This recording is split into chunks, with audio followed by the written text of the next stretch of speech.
Hello and welcome to another episode of Coaching in Education, the podcast that explores how coaching can transform schools and empower educators. I'm your host, Richard Reid, and today we have a very special guest, Jasmine Miller, author of the newly released book, A Teacher's Guide to Coaching. Jasmine is a former member of the GCI team, and I've had the privilege of working alongside her as a fellow coach and trainer, and I can personally attest to her deep understanding of both the art and science of coaching. Her new book is a timely and transformative resource for educators seeking to cultivate a coaching culture within their schools. In this episode, we'll dive into the practical strategies that Jasmine shares, explore how coaching can foster continuous growth and reflective practice, and uncover what it truly takes to empower teachers, students, and indeed entire school communities. So, whether you're new to coaching or looking to deepen your skills, you're in for a wealth of insights. Jasmine, I'm delighted you're able to join us on the podcast today. Thank you very much for the invitation. It's lovely to be here. The pleasure is all mine, Jasmine. Pleasure is all mine. Let's start with your journey into education. Maybe give us a little bit of background about your journey into education so far. Okay, absolutely. I trained as a teacher in New Zealand at University of Otago. And since then, I guess I've spent about, over now, 23 years, mainly based in the UK and working across different countries. So England and Scotland, and also Kosovo, Mongolia, China, most recently in the UAE, and in a variety of different roles, from classroom teaching to school leadership, school improvement, coaching, researching, and consultancy. So, yeah, I've been really fortunate in my career to date. I guess at the heart of my work, I've always had a deep commitment to inclusion and to supporting both students and teachers to thrive. And over the years, I've developed a strong interest in how coaching can really empower educators and I guess help them navigate challenges, refine parts of their practice. And for me, and through my own experiences of coaching, I really see the benefit of how it can create collaborative, very student-centered environments.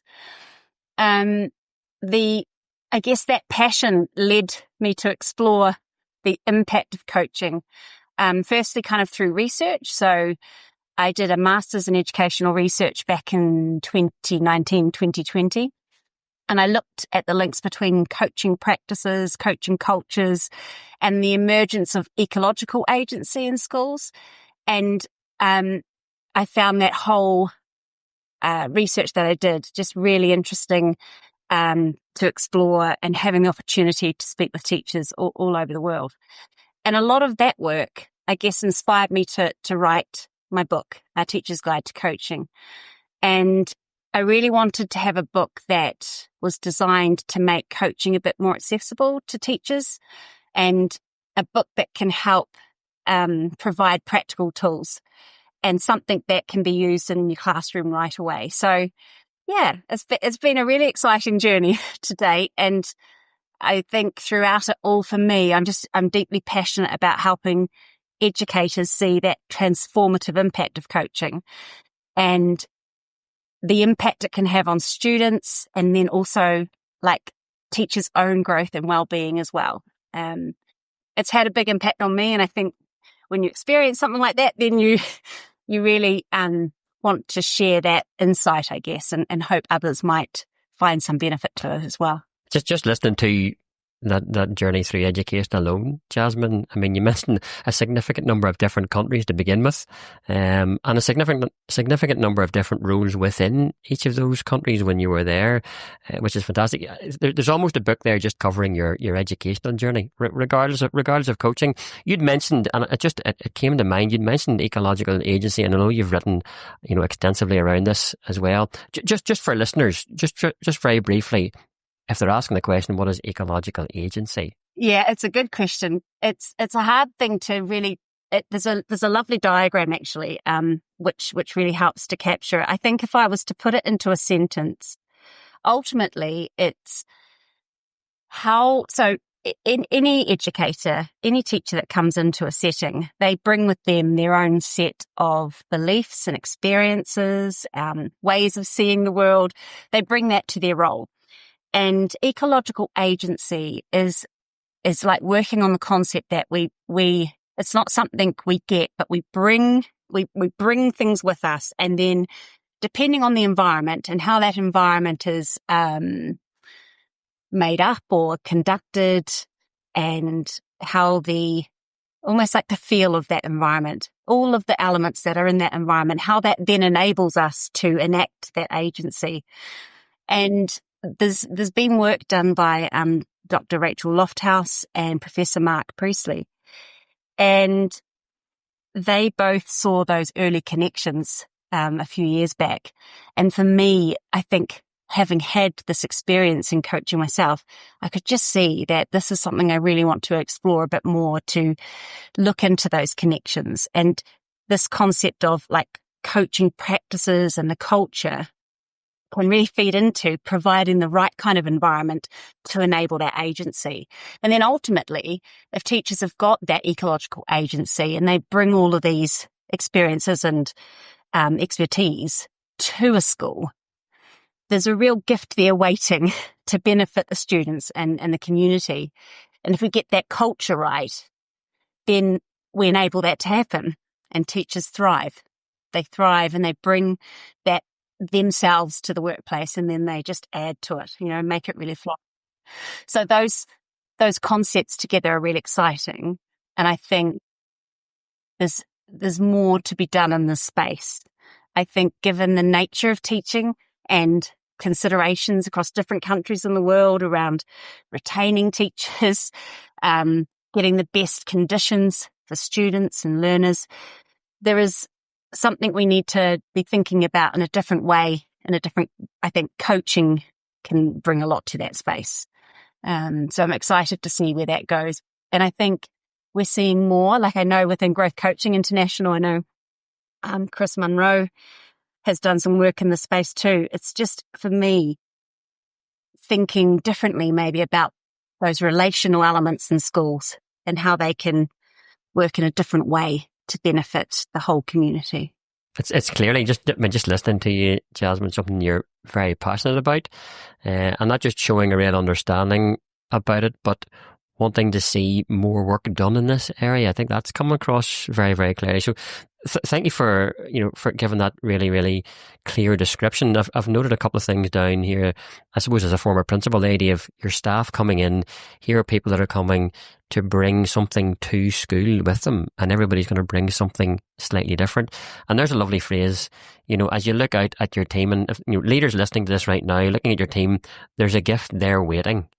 Isn't that a lovely statement? There's a gift there waiting, and maybe there's an onus on us as leaders, to open the door to that gift. Are we creating the right environment in our schools to provide people with an opportunity to show that gift? And you use the word thrive.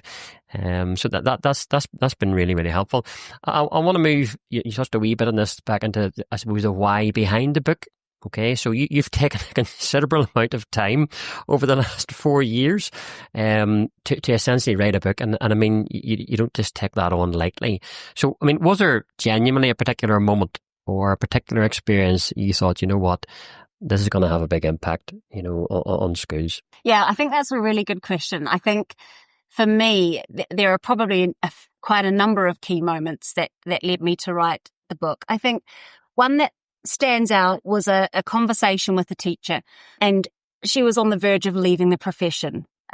She felt completely overwhelmed, I guess drowning a bit in expectations and the speed of how those expectations would come out, struggling with student behaviour that challenged her, and I guess left kind of questioning whether she was making a difference in what she was doing.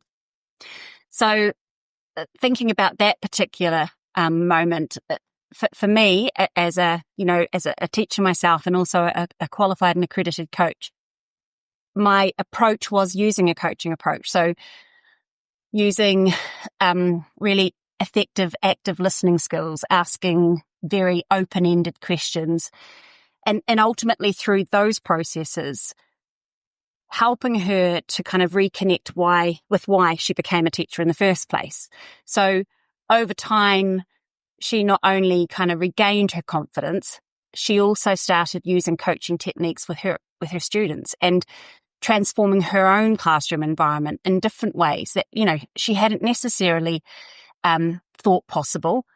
And for me, that experience kind of reinforced what I had already been seeing in my own work, how coaching can help teachers thrive, and shifting that focus from constantly trying to sort of fix problems to looking at developing self-awareness, looking at developing your own agency with that, and a sense of possibility.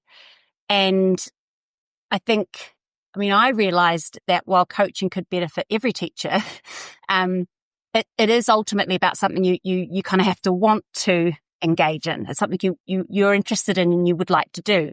So thinking about how to enable access to training or resources so that people can start to think about how could I use this effectively. And I guess that's the why in terms of writing a book and making it like a teacher's guide to coaching, to make coaching very practical, to make it accessible, and to make it relevant for educators. The book is filled with real life examples and having conversations with teachers and sharing, different teachers have shared their experiences in this. And that's what I love about it as well. My hope is that it empowers educators to bring coaching into their schools in a way that supports not just their own growth, but they can see the growth of their students as well. That's been very helpful. And right back at the start of your answer there, Jasmine, it was interesting, and made a little note there when you're talking to that teacher and she was asking the question, am I making a difference? I would imagine there's a lot of educators out there for a whole host of very legitimate reasons are asking themselves that question, am I actually making a difference? So to have that, I suppose, coaching approach in that conversation, in many ways, to use that phrase, getting back to your why, and I love that phrase you've used there, a sense of possibility. Again, this is very much a forward-thinking, optimistic, sense of hope in many ways, which is what we need to give educators in very, very busy, demanding jobs. And it's not getting, I'm starting to sound old, it's not getting any easier, as you spend more decades in the job rather than just years. But that's a lovely way of, I suppose, of thinking about coaching. And you talk about your book, being very, very practical, which I think is going to be very appealing to teachers. So when we think about this idea of, I suppose, cultivating coaching, if we're going to try and, let's say there's people listening to this and haven't maybe read around coaching very much, so we're trying to define coaching within the educational context, what sets it apart from other sort of support or professional development approaches that teachers maybe already know? I think that's a great question, because coaching can often be misunderstood or confused a little bit with mentoring or traditional types of professional development. I think the way I see it, coaching is like an education, is fundamentally relational. So it's built on trust. It's built on deep listening and meaningful dialogue, because there is deep listening happening. I like listening to understand, not listening to respond. And I feel sometimes in schools that happens a lot. The listen to respond. I've just got to be able to tell you something. I'm waiting for you to give me a space and I'm going to get in there. And if we are changing that and listening to understand, it's a very different feel to the conversation. And at its core, coaching creates a reflective space. And I think as well, it's linked to psychological safety. You can have a reflective space and not feel safe to share in that space, but it has to feel safe. And teachers need to feel safe, especially if they're going to explore their own challenges, their own strengths, and their own goals. And they're not being told what to do. So they are given a space for them to work through that, and I do think being told what to do, given the nature sometimes of schools and initiatives, that can end up happening. And so the space to think, how am I going to apply this, or what am I going to do? That's not there. And you just get a barrage of things that you need to do. And we need to be able to process that. Everyone needs to be able to process that and think about how they're going to be able to apply that in their situation and what they're going to prioritize. I think traditional professional development, it often focuses on delivering information. And coaching is about a relationship between the coach and the coachee, and it's formal conversation. It's also an approach. It's a process of asking powerful questions.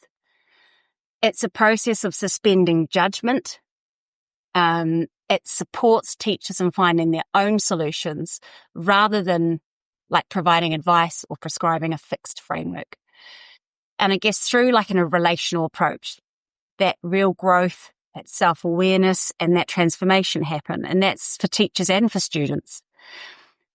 What I really love about coaching, though, and I think this challenges schools completely, is that it's non-hierarchical. And what we have in schools, as you know, also former principal, is we have a lot of hierarchy. And we have lots of roles that get made up in the senior and the middle leadership, all these roles. And coaching just cuts through all of that. It's actually about a non-hierarchical process. It's about collaboration. It values teachers' experiences and insights. And it values people, regardless, in your community. It values everybody's experiences, insights. And I think because coaching is ongoing, rather than just a one-off workshop, it can foster that real lasting change. And then lead on to embedding reflection and growth into everyday practice. For me, though, it just, coaching and education really empowers teachers to take ownership of their development. It helps them to build confidence. And once again, I think that ultimately leads to the better outcomes for both educators and students. Those two things go hand in hand, don't they? I think one thing amongst many that you've mentioned there really caught my attention. I mean, you started off straight away saying coaching's fundamentally relational. And you think about school organisations, complex relational places to work in. And it was interesting when you talked about the idea that it's reflective. There are some organisations out there that are providing that reflective opportunity, but not necessarily safe. And I think that's interesting for people to think about as well. So psychological safety obviously is a significant part of this. And then that's a lovely way of putting it, Jasmine, this idea of cutting through the hierarchy. Is a lovely way to place coaching, within a school, within an organisation like that. It's very, very inclusive. And I think that's, only going to benefit the organisation. So if we're thinking about this idea of, in many ways, it's over a long period of time, cultivating a culture of learning through coaching. Now, any school leader, educator listening to this, learning is our bread and butter. So if we're thinking about cultivating a culture of learning through coaching, are there practical steps that a school can take just to start building this kind of culture? Yeah, no, I think there are. And I think that's such an important question, because coaching is more than individual conversations. It's about a culture. And you mentioned it takes time. And for me, what I've noticed when I've seen schools that invest in creating a culture carefully and around coaching, that it's sustained for a long time. I can think of one special school in London, and I first connected with them in 2005, and they continue to build on their coaching culture. Schools are transient. Staff come and go. Children come and go. Families come and go. So I think, to me, that I really admire something like that when I hear about a culture that's still going and coaching's at the heart of it. I think that schools that embrace coaching, they really see a shift in how they collaborate across everybody, all elements of their community, how people trust that school and that place and that sort of professional agency. And I think this has been a big part of my research, but also thinking about the book. There are some very practical steps that schools can take. And where they've taken these kind of steps, that's where I've noticed, like I said, that you see this is seen as a investment over time. For me, when school leaders model a coaching approach, so, they ask open-ended questions in their day-to-day interactions. They listen deeply. They encourage reflection.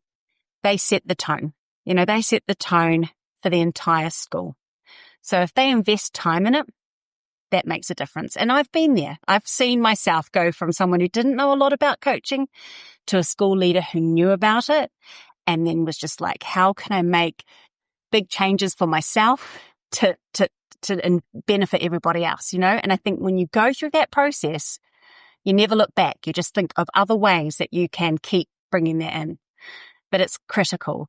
And I know there's a lot of research out there around like leaders setting the tone, but in this instance, this is so important. Training staff as well is really important. Providing training to help teachers develop core coaching skills. And by that, I keep going on about it. We talk about listening. Yeah, everyone knows how to listen. But you and I both know, especially with our Growth Coaching International hats on, when we think carefully about listening, we know that a lot of our listening is conversational usually. And to get that active listening into that deep listening, we really need to be practicing that and like practicing that muscle. Questioning is another big thing, isn't it? And like giving constructive feedback, small shifts, replacing kind of directive advice with open-ended questions. All of those things can have a significant impact. Yeah, I think, and there's a lot in there, Jasmine, and I've noted a few things down. I like the idea when you talk about, yes, it's much more than just a conversation. So when culture is a significant thing, and time is a big part of that. So it doesn't happen just over a weekend or over a term or even 2 or 3. I loved your phrase where you have to invest carefully. And I'm picturing there investing time carefully as well as finances carefully, because ultimately you used the word sustainable. And yes, schools are there for a long time and people come and go. We've a local school here, just coincidentally in Northern Ireland, celebrating 200 years this month, which is just amazing. And you imagine the number of conversations that building has heard. I mean, I think that's incredible. But if you're trying to develop a culture, you need to invest carefully. I think those are wise words, Jasmine, coming through. And you use that idea of small incremental shifts, which is fantastic. So yes, you've mentioned this idea of listening is extremely important, and that goes hand in hand with asking powerful questions. If we jump into goal setting. Okay, because we all know as coaches, goal setting is a significant part of coaching. And we're thinking about, it was a practicality. So teachers, in their classroom, being able to effectively support students and in some cases, colleagues setting goals. How do we do that well? And are there any pitfalls that we could avoid? Yeah, I think the key is finding that balance, isn't it, between like ambition and achievability. It can be really powerful goal setting. And if it's done poorly, it can be really frustrating. So I guess one of the most effective ways to do this is through a coaching style goal setting process. And it focuses on guiding people to set their own goals rather than prescribing them. And for me, when I think about what that involves, a big part of that is really clarifying what they want to achieve. And sometimes, as you know, people need to talk through things. They just need to get out whatever is in the front and get that out, and then be given a space to sort of put that out there, and then asked again about what it is that they really want to achieve and what it looks like. And I think part of that process is understanding where they are right now at this minute. Things shift and change for us all, but let's just take stock of where you are right now.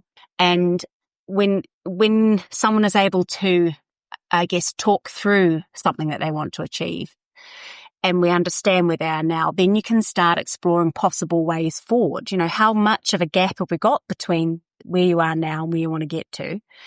And if we're going to commit to an action, committing to something that just helps you edge along, because actually, as we all, I'm sure we've all set goals sometimes that are way out of they're ambitious, which is great, but they're going to take a long time. And then when we really stop and think about it, we go, I needed it to be a lot smaller and manageable, or just take smaller steps. So I think that's really key. And I think sometimes it's like, for example, a student might want to break down a big academic or personal development goal. And instead of saying something like, I want to be better at math, they might want to say, okay, they get to the point where they can go, I will practice multiplication for like 10 minutes every day for the next 2 weeks. So we talk about SMART goals, but actually being clear about what it is, for how long, and it becomes a really focused goal, a focused piece of work. And I guess what it does is you're wanting colleagues, enabling them to kind of set goals that align with their values and strengths more. But you did mention pitfalls as well. And I think for me, I think if the goal is vague and we're not very clear about it, and it's hard to kind of measure how we make some progress towards it, then, we need to make sure it is specific and measurable. And then the success part is easy to recognize then. And then a big part of this is like, if someone isn't connected to the purpose behind the goal, I guess motivation doesn't really hang around for long. And then if you're looking at sort of tying a goal to a personal value or a long-term aspiration, that can really make it a lot more meaningful, motivating, and more likely that a person is towards it. Yeah, and I think, like I mentioned, goals that are too big or too fast, like, it is great having ambition. It might not feel manageable though, and so you're kind of setting up a little barrier already in the way for you to go, and it can cause disengagement if the goal isn't broken into kind of more like tiny steps. And I think the biggest thing is like celebrating the progress. Too often you work through something and then it's on to the next thing and on to the next thing. I've certainly done that many a time. And if we don't take stock in terms of just acknowledging when you do make a small win, that makes a huge difference to your own motivation. And just acknowledging it for yourself, I do think that makes a big difference. I think it's fascinating, because we're thinking obviously about students, and we're also thinking about colleagues, because teachers are going to come across both of those scenarios. We're thinking about, setting goals, helping people, come up with, sensible goals, focused goals, realistic goals, goals that are, connected with their values. You're connected to the purpose. You mentioned the word motivation. There's an awful lot going on in there. When it comes to, I suppose, sharing a bit of feedback in those conversations, that can be difficult. And you alluded to that, Jasmine, sometimes people's choice of goals maybe aren't great. So, are there tips for being able to offer feedback that, to use a phrase, really supports growth rather than sometimes the easy option, shutting somebody down, which we're all guilty of in many occasions? Yeah, I do. I think a big part of that is shifting from evaluation to exploration. So, we in the coaching space, we often talk about, staying in the not knowing, keeping that curiosity. And I think, like you said, we're all guilty of this. It's the nature sometimes of the product of the environment, and particularly in schools, we can go in with we've seen this. We've made a judgment, and this is how we see it. We've got to always remember, someone's observation of something is their observation, right? That's their perspective. It's not this is the one way of how it will be. And I do think sometimes that we need to kind of remember that, have that at the forefront. I think when we start with curiosity and we're asking how someone feels that went for them, we're encouraging more reflection, and we're encouraging more of a two-way conversation rather than something that's imposed. I think we all thrive on something around our strengths. So acknowledging what worked well, I think it's such an important thing to do. and hearing that. It's all, sometimes, I don't know if it's a British thing. We often, New Zealand was very influenced by Britain, but that thing where we find it hard to acknowledge the things that we do well. But it's such an important thing when we think about coaching as well and how it can be used to support the space. People grow more when they build on what's already working. So acknowledging what's going well just adds to that, doesn't it? And it just adds to that, and it builds that confidence. It builds that self-esteem. And that goes for anybody, student, adult, whoever. I think it's so important. It provides a good foundation of confidence. And that then helps move into areas of growth. We need to feel confident and competent before we can go on about growth. If we're not feeling competent and confident, it's very hard, and the trajectory kind of goes downhill if we start going on to growth already. So focusing on concrete behaviors is really key, So something like, I noticed students were more engaged when you asked open-ended questions. What would happen if you used that approach more often, do you think? Rather than, dwelling on, okay, this didn't work this time, just shift it to what's one small change you'd like to try next time? What's just one small thing? It's trying to keep the conversation about progress, but also about making growth feel achievable. That's the idea. You want someone coming out of a conversation around feedback feeling energized to go and do something now to help build on that. That's how you want them to come out. You don't want them to come out of that feeling depleted and here we go again. It's so important. And great feedback should stretch someone, but it should also make them feel really safe to take risks. When I've seen cultures that are built on strong foundations, people seek out feedback. They seek it out. Can you come in and can you see this? I'd really like to show you what I'm doing. I'm not too sure yet. But there's a confidence there, and there's a trust, and there's a safety. I respect what you've got to share. I'm really interested in hearing what you think. And then that's just that feeling in your culture is a very special thing, I think. And, feedback ultimately is far more effective when people feel a sense of ownership. Just far more. You feel, you feel more engaged, more kind of connected to what's going on. You feel like you're in control of the learning, and that's important. You need to feel empowered. And you want people to feel empowered, but also excited about that next growth step. And nobody's the finished product. We're all growing and developing. So, but getting that balance is so important. And I come back to coaching, the hierarchical thing. It can feel, if it's not done well, feedback just feels like, here you come in, you're telling me this as an expert or and it's not about that. It shouldn't be about that. And so coaching approaches can really help change that whole atmosphere.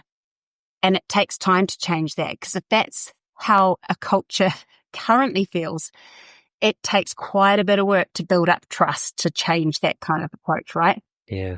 And I'm sensing almost a new book coming out on feedback alone, which is terrible. But this is really, really useful and helpful stuff, for our listeners. I mean, there's an amazing number of things in there. That phrase where we need to shift from evaluation to exploration. Yeah. I mean, that's a simple idea, but that's a discipline in itself.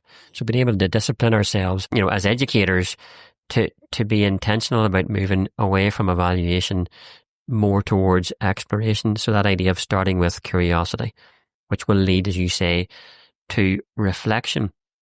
And then being able to, to build somebody else up in that environment where they feel confident and they feel competent, having gone through that process. And that's ultimately what leads to growth. Wouldn't it be lovely when you think about feedback? Wouldn't it be lovely to work in an organisation, in a school, where the majority of people actively seek out feedback?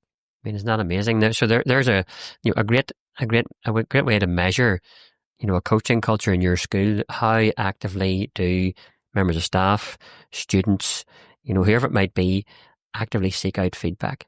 Come and look at what I'm doing. Tell me what you think. And they're saying that in a very invitational way. So that's really, really helpful.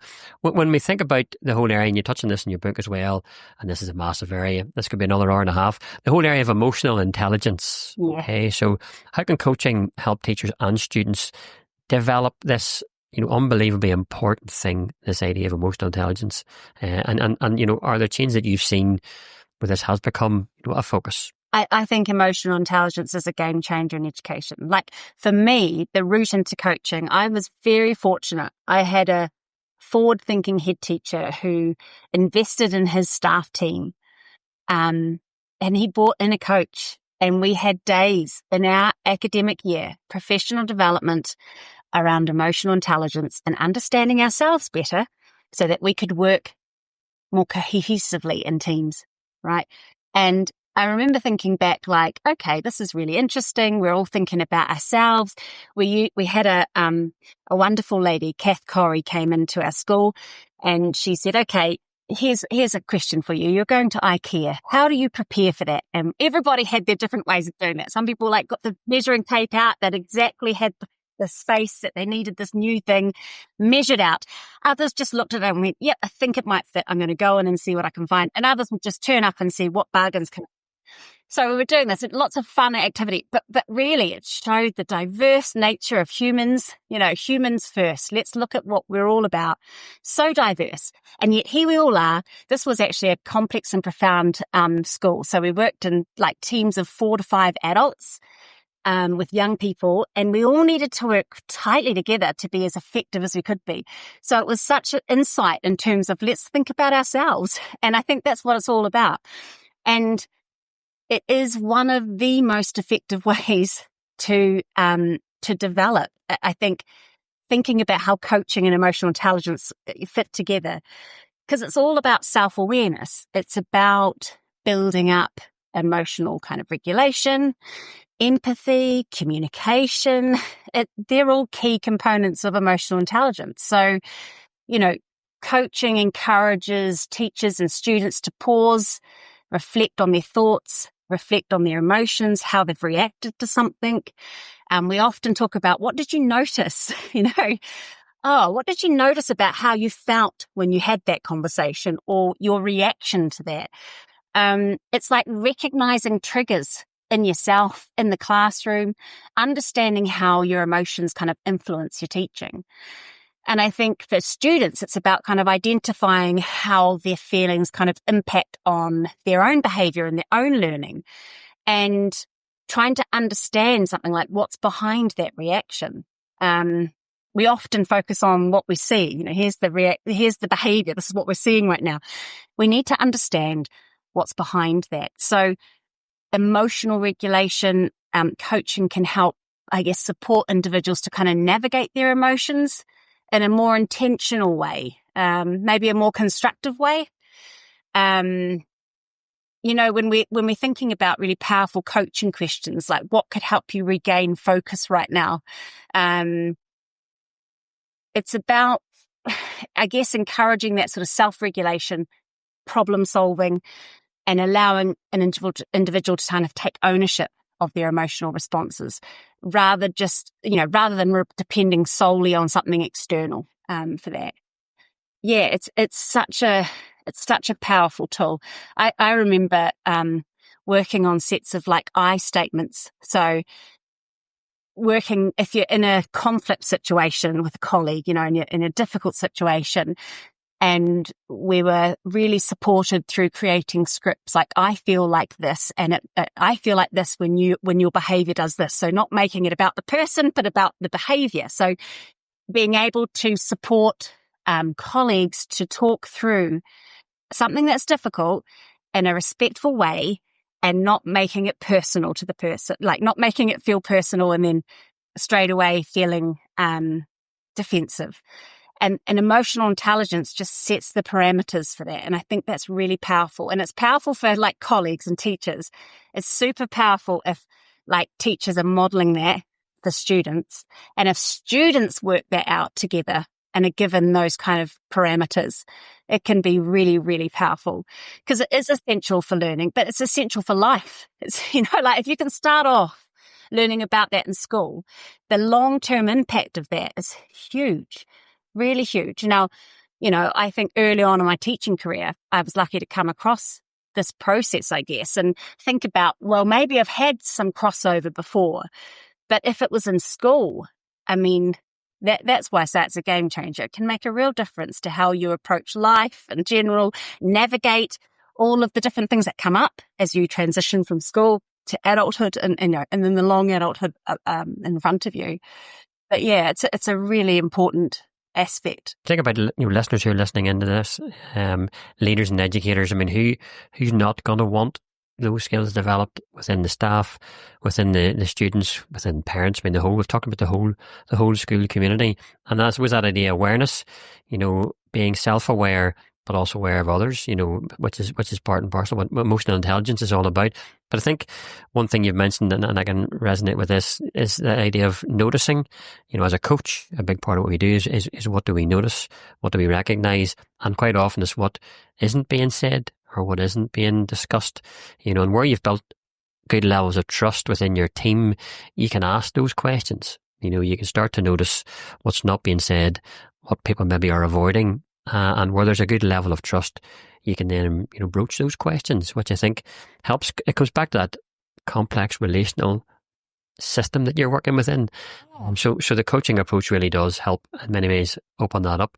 If we think about, again, there's going to be folks here listening to this, brand new pins to this. This is we've read around this thing maybe a wee tiny bit, and obviously they're going to buy your book. That's a given. What would you say? Thinking very practically, where's the best place to start, and try and make sure this isn't just another initiative. What a couple of simple tips. Yeah, I think for me the big one is it's invitational. What I've noticed is when schools do this well, introduce coaching well, it's invitational, and that's the crux of coaching. No one should force it onto you. You should never feel like I've got to do this thing now. It's invitational, and you approach that and you engage with it in your own time when you're wanting to do that. Now, often we've talked about this a bit, but yes, there are a lot of initiatives that come into school. So for me, when something's invitational, like coaching, it's also really important that coaching is given time to explain what it is, how it can be used, share examples of how it's been used in other places, because there's lots of different ways. There's no one way. And when you have a small group of people who really buy into this, the magic of that is that they share that feeling and what they've found out about it, and it makes a real difference to how it's brought in. Often, unfortunately, I see coaching just quickly linked to performance management, like whack those two together. Saw that just recently, and you just take a bit of a deep breath, and people don't really know what it is. And yeah, but I think for me, sometimes that there's so fragile, that bit between that immense incredible power that can bring to your community versus it just slipping off the radar because of the way it's placed in your environment. And it comes back to the thing that I mentioned. If the care is there, it's really thought about in a different way. And the chance of it falling off into a huge pile of initiatives happens so easily sometimes. It's like a fine line, depending on how it's brought along. And, it can feel very top down if it's not thought through carefully. Inviting teachers to engage with it voluntarily is so important. Start small, start informal, using coaching styles, using coaching approaches, like I mentioned, those ways of being, which I love that phrase, that way of being, and how you have your everyday interactions. And others that are interested in it, their ways of being and their interactions will mirror a bit of that as well. So starting small. I think peer coaching is a lovely way to start. I really do. I think practicing coaching with a trusted colleague And, schools have a lot of adults in them, and finding your tribe, finding your connections, I think that's important. And then trying something like this together is just wonderful. Often, you coaching naturally crosses that kind of professional side of you and your personal life, and it gives you that option to see this can go with me, across all elements. I don't just have to see it as this thing here. And I think when you experience being truly listened to, we know that is such, that in itself is just an incredible feeling. So if you've got people in your workplace who enable that to happen, that's super special, and you just want more of that. You just feel truly listened to, and I think that's important. Using the coaching with the students too, I think you've got this lovely opportunity in schools to embed coaching by modelling it with students, and teachers changing their approach, or if they've already got this approach, continuing to ask reflective questions of your students. What do you think helped you succeed in this task? What strategy might you try next? Changing the way. It's like, I always remember when I first started in special education, and I remember learning some really useful advice around, if you're going to tell somebody to stop doing something, don't say stop running or stop jumping on that chair, because when someone's in that moment, they hear that jumping on the chair. Oh, I'll do that. So you have to stop yourself and go, put your feet on the ground, or take a step backwards. So you change, you're telling them what you would like them to do instead of telling them what you want them to stop. And I think there's something about, it depends on you as a person. So when you explore coaching, there's often that reflection piece where you think, oh, I use a bit of that already. That's always a lovely thing when it resonates with, I do a bit of that. And so, and it will draw people who have these skills there. So I think that's a really important thing to mention. And then you just, you ask your questions to your students, you listen, and that connection's really strong, because the students, they build a trust with you really quickly around, you have asked me that question and you're trying to understand how I see it. And you're taking the time to listen to me to understand, and they don't forget. Students, they just do not forget. They'll come back again because they're feeling that trust and being really listened to. And, coaching builds student independence and self-awareness. It can really shift the way conversations happen in schools. And a lot of conversations happen in schools, let's face it. If coaching becomes a way of thinking and relating to others, it's naturally going to integrate across other elements. And it really can. Like, I remember coming back from, I would go for my 4 days at a time, part of my coaching accreditation. I'd come back into the school. The next month I'd go away again, come back. And every time I came back, I'd be like, oh, I can introduce different ways into my meetings. I can introduce different ways into these conversations that I have with this group of the board. So it just constantly can just go across all elements of what you're doing in schools. It's so much more than a technique, though. I think it's a mindset. That's what happens. And then if you don't, I think very quickly, if that becomes your mindset, and then you seek, as a teacher going through your career, you will seek places that enable you to have that mindset, or you sense that there's that mindset there and that culture there. So you start to become clearer about the types of places you want to be a part of. It probably comes in your interviews that you have and opportunities that come up to see if there's that culture and mindset that's important to you. And I think that's important as well in terms of knowing what it is you want. Yeah, this is all exceptionally helpful. Jasmine, it's just as if you've just finished writing a book about this. But no, there's so much there, and I've noted down and underlined the word invitational. I think that's absolutely key. For people at the start of this, it's very much invitational, and it's starting small, and it's not something that's done to you. And that's sometimes maybe where the performance element does sneak in a little bit. And sometimes people's ears prick up, think, oh, here, there's something that, those teachers over there in that department, all they need is a good dose of coaching, and that'll improve. And that's what we're trying to steer completely clear of. And that's come across very clearly today, which has been really, really helpful. And I actually think myself, when I'm thinking about that word initiative, it's not an initiative. It's many ways a basic human right. You've talked today about, people being listened to.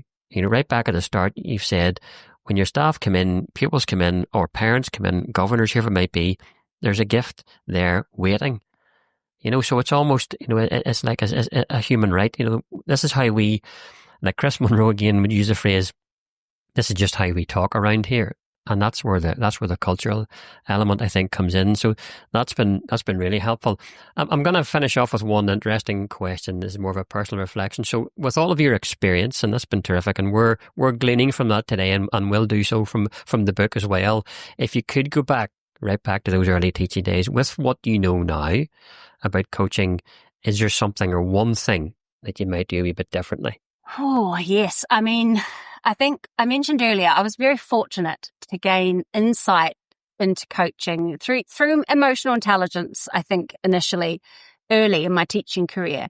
And it came at a time when I transitioned from a mainstream teacher, and I've been doing that for about 4 or 5 years, to work with very profound and complex learners.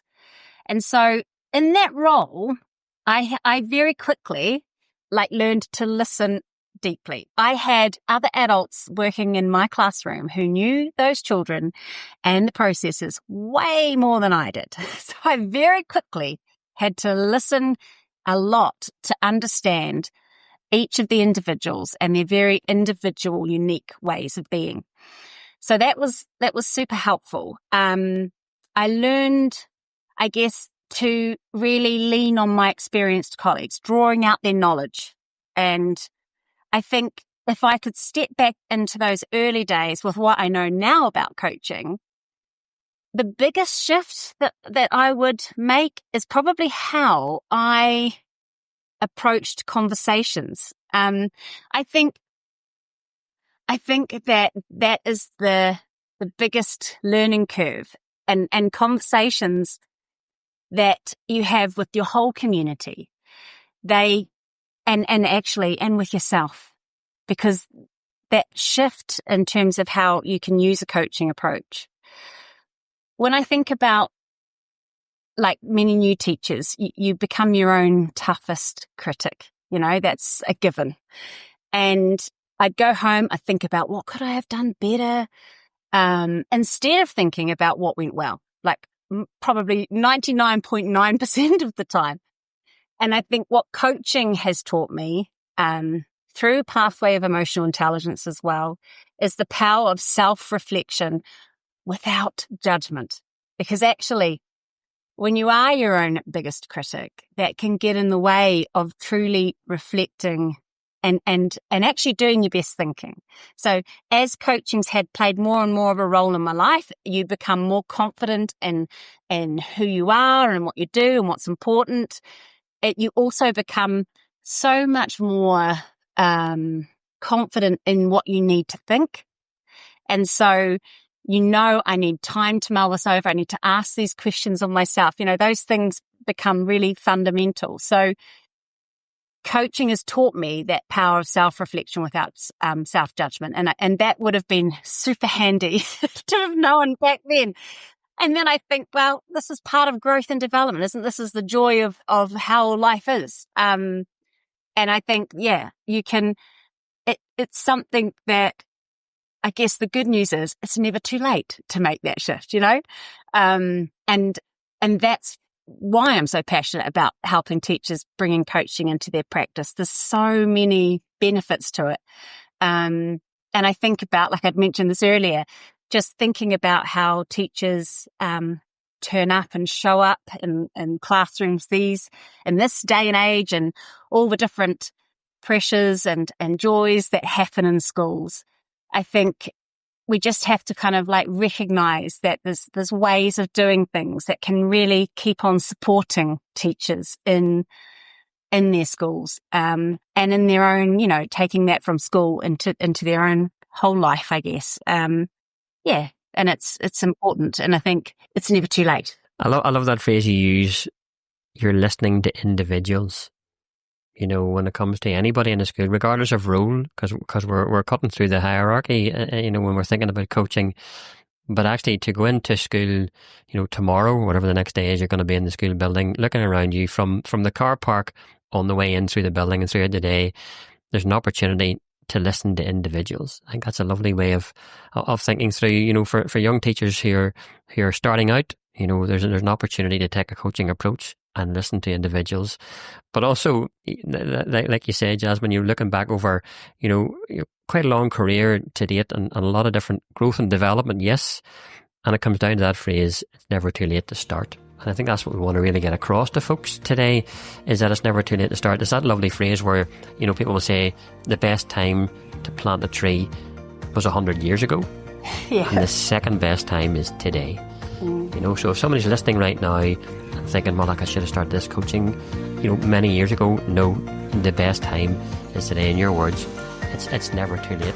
Jasmine, thank you so much for taking the time to join us today and for sharing such valuable insights from your new book. We want to wish you every success with it. I'm sure you are relieved to get to this stage and actually see it in print and up on the bookshelves. Who knows, this might be the start of a number of publications to come. For our listeners, if you're inspired by what you have heard today, I highly recommend getting your hands on a copy. This book is packed with actionable strategies and, as we've heard, real-world examples that can help you create a powerful coaching culture in your school. As always, please take a moment to check out our website, where you'll find access to a wide range of free resources, as well as further information on our coach training courses. For now, thank you for listening, and I look forward to joining you in the next episode of Coaching and Education, where theory and good intentions meet reality.